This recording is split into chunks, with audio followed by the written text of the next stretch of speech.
welcome Cal Solomon. Hi, everybody. Hi, Scott. It's good to see you. It's great to see you. It's a happy new year. May I be the first to say this to you?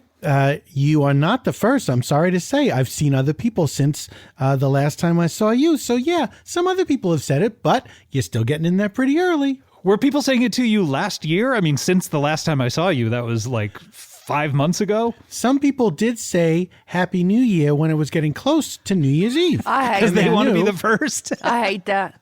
They knew, I think, just as a pleasantry, and they knew they probably weren't going to see me between New Year's Eve and the New Year, and so it sort of became like a Happy New Year because the New Year's coming up. Oh, I see. So like if I don't see you, Happy New Year kind of thing. Yeah, it's like a shorthand. Sure, I understand. Speaking of short hands, how big are your bad boys there? Hold them up to the camera if you could. You know, I have very long hands. Whoa, those are really, Oh those are my like God. ET size. Oh my God. Oh, hi, young Never lady. look down at your hands anytime we've ever done a show together. I keep them hidden because I know they're distracting. How come it's got knobs on the end of the fingers just like E.T.? Oh, hey, hello, young lady. My name's This Cal is Bean Solomon. Dip, by the way, Cal Solomon. Hi, Bean Dip. It's nice to meet you. Hi, Cal. Nice to meet you. Happy New Year. Happy New Year to you, dear. Shorthand. Shorthand. So it looks like you have 10 of like Uma Thurman thumbs. Here's what it is. Are you talking about from that one movie? Yeah, from all Cowgirls movies. Even Cowgirls Get the Blues? Sure. My favorite Tom Robbins adaptation.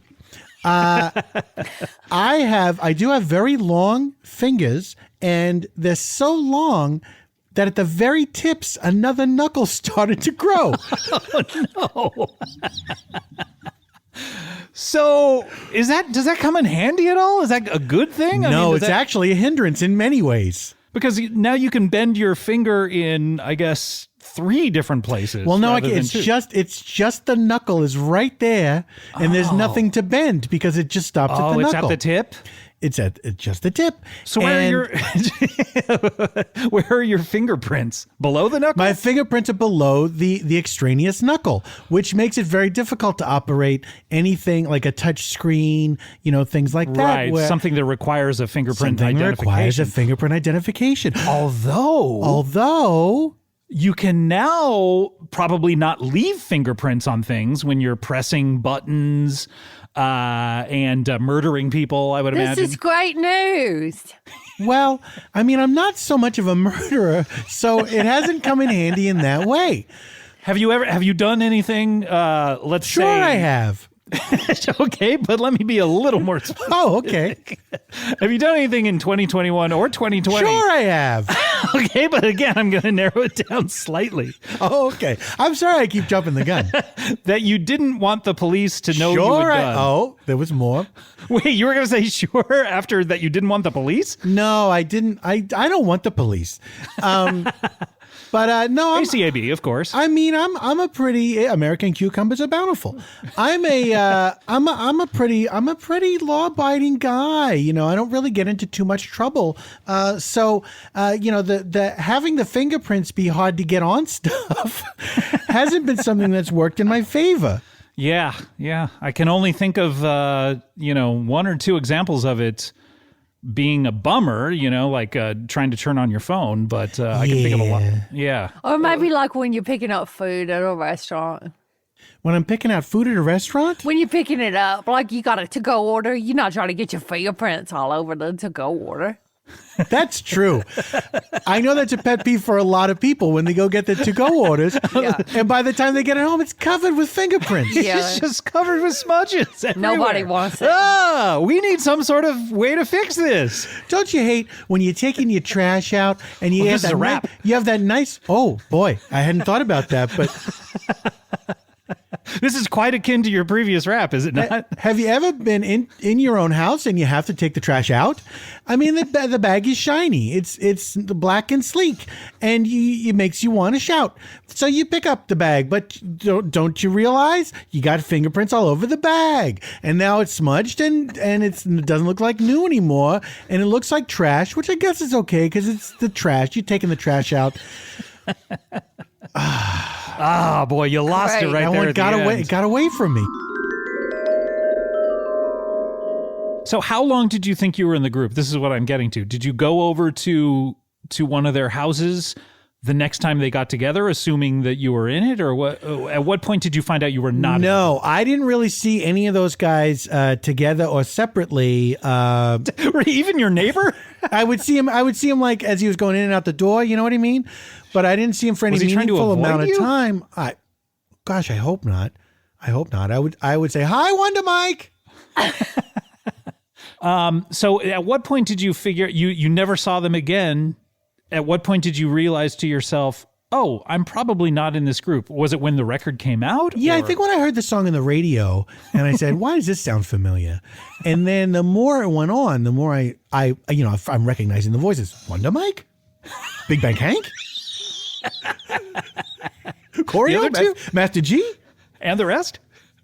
And then I realized like, oh, they made it a thing. They're a real rapping group, and I'm not in it. And at what point were you listening to like hip hop station? I mean, I don't even know if they had hip hop stations at the time, but I guess it was played on pop radio, or was it? It was played on pop radio. I heard it on Top 40 radio. Wow. Yeah. Top 40. And at that point, you're still living next door to Wonder Mike? I'm still living next door to Wonder Mike. Did you go over to his house and demand answers, or what happened? No, I did send him, I did send him a note. I slipped a note under his door saying, Wonder Mike, congratulations. I heard your song on the radio. I'll never forget that great day at the barbecue that Big Bang Hank threw at your home. How much fun we had creating rap music. So you were trying to get in, you were writing a complimentary note, but also you were trying to get in good, Cal, right? Well, I mean, I don't try to be too devious about things, but I wanted to leave the door open. Like if you wanted to record with me, of course, I'd love to record with the Sugarhill Gang, but I didn't want to be too pushy about it. But he moved about a week after that. Really? Yeah. Did he put up a for sale sign like an hour after you left the note, or not an hour after I left the note, but the next day. So that was a quick, sounds like a quick close, quick escrow. Yeah, I mean, I chalked it up to, I mean, it was a great house. I mean, I'm not surprised that it went that quickly. Well, sure, a 3-bedroom with 2.5 baths. Yeah. But have you checked back in on Zillow with this house and seen, do you still live there? I still live in the same place. So what are the houses in the area? Like, what are they worth right now? What's it going to take to get you out of this house is what I'm... Oh, I'd like to buy your house. It never occurred to me to check. Well, Scott, why? Why do you want to buy my house? Don't you have a house? It sounds like a great area, the Sugarhill. Sugarhill is a great place to live. I love it. I've been living there all my life. It never occurred to me to look at the prices of the houses. I didn't. What? Go ahead. What's your question? Maybe I was about to answer. Did you inherit the house, or did you buy it? Or? I was about to say I inherited the house, so I've never known what it cost, and I've never known what the houses around me cost. Who'd you inherit it from, Cal? I inherited it from my parents. They are deceased now, but when they were alive, they lived in the house. And did they inherit it from someone like a millionaire who left them it in their will, or did they buy it? Yeah, did they buy it, or did they like get it from a vampire who died? Trying to think back. I don't remember hearing any stories like that. So I would imagine they just bought it and didn't inherit it from a vampire. Maybe you were too young. They didn't want to scare you. Hey, that could be. They were very loving parents. So the house has been in your family for at least 2 generations. At least 2 generations. But decades. Yeah, that's safe to say. I'm decades old. Had they passed on at the time of the party, or? Yeah, they were gone by then. Yeah. Yeah. Cal, will you end up giving the house to anybody who you like? Well, I mean, I don't have any heirs. I'm not married. I don't think, right? And and you know, I don't know who I'd leave the house to. I mean, what about the Big Bang Hanks family?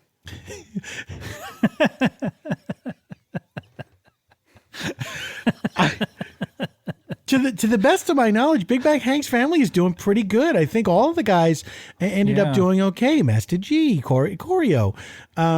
I think they're all right, you know. Although in the streaming era, you know, maybe they could use some You know, I mean, you have to stream a song 1,000 times for it to count as a sale. You know. Oh, I I see. This so you feel music like, business accounting, I tell you. You feel like in the advent of streaming, probably the Sugarhill Gang took quite a hit. I think so. They could maybe use some property. Hey, you never know. I know what I could do.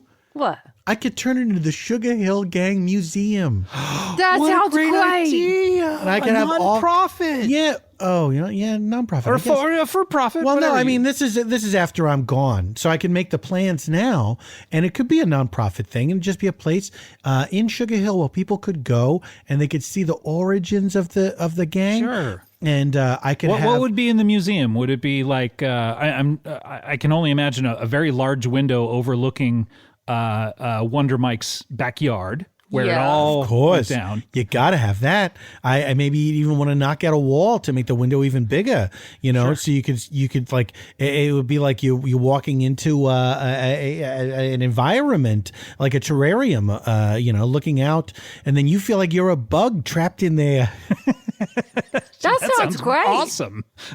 So yeah, what else could you? I mean, if I were to go to the Sugar Hill Museum, Can I say something? I'm really hung up on this idea of knocking out that wall and making it all glass, so you feel like you're a terrarium, a bug in a terrarium. And maybe I you think, could do it even without the museum idea. well, yeah, I think what I want to do is just create an environment where people feel like the bugs in a terrarium. This sounds great. Yeah, like a nature museum kind of thing instead of see, if I were to go to a Sugar Hill Gang museum and there was no gold record, Right. no old furniture, and all there was a window overlooking someone else's house. Can you imagine the disappointment if you show up to the Sugar Hill Gang Museum, there's no old furniture? I'd be so mad. I would think, I drove across the country and there's no chairs. There's no built-in television?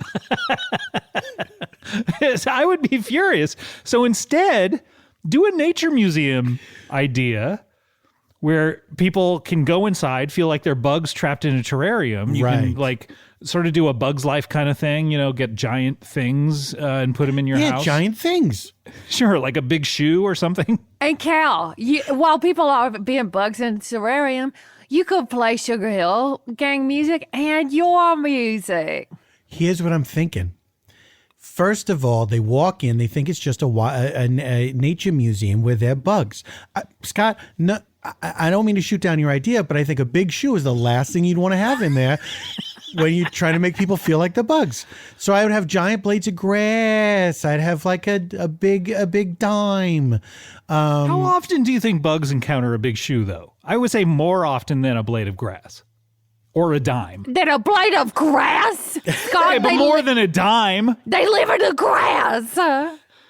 They do live in the grass. So they go in the living room. That's the entrance, and that's so I have like just a light that's pointed at them to say, now it's time to shrink you down to bug size, and then there's a noise like beep boop beep boop beep boop beep boop beep boop beep. And then I say, now you're bug size. And when you go in the next room, you're going to be the size of a bug.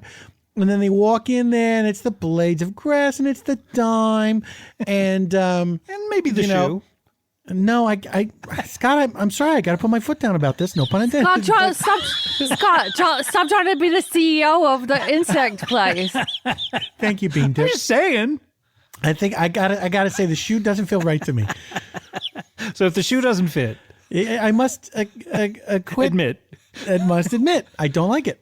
If the shoe doesn't fit, then don't add it to the bug museum. Classic. There we go. That I can get behind.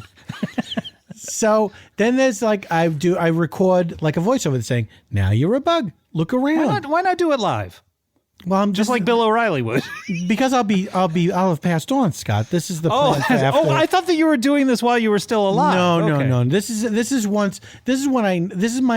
my legacy. When I die, since I don't have any heirs to pass the house on to, it will become this nature museum, and a little surprise coming up. Yeah. Would you then on the voiceover introduce yourself as the recently deceased Cal Solomon? Hello, I'm the recently deceased Cal Solomon. Well, I wouldn't say recently. I think that's going to bump people out. And I might not mention that I'm deceased. I might just say, hi, This is Cal Solomon, one of I thought, the founding members of the Sugarhill Gang. Cal, I know what you could say. You could say, "Hi, this is Cal Solomon. I am not deceased." Oh, that would definitely, no one would be bummed out by that. They would be, although I feel like it would raise some questions. Like people might be saying, why did he say that? It makes me think he is deceased and he's trying to pretend like he's not.